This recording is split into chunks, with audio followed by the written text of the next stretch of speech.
The love of Muhammad and his family is my true religion, my reason to be. السلام عليكم ورحمة الله وبركاته صاحبيال مالين وناكسن كسر دوادا يوتيوب channel كينا قلقلو استوديو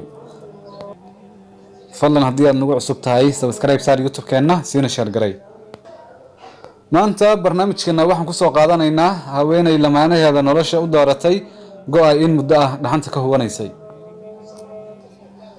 haweeney degan magaalada Devon ee dalka Ingiriiska ayaa goosatay inay meherkeeda ku xirato go'ay aad u jeceshahay waa sida ay qortay jaridada Metro ee ka soo baxda dalka Ingiriiska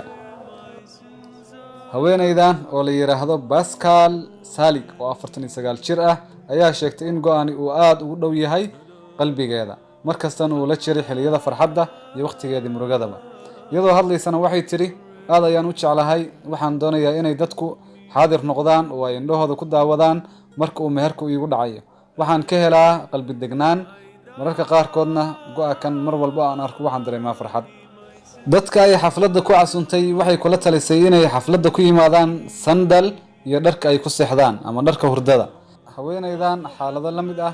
ayaa hore uga dhacay dunida loona diiwaan galiyay haweeney u dhalatay dalka Sweden oo lagu magacaabo Berliner Moyer ayaa guursatay darbiga caanka ah ee Berlin Wall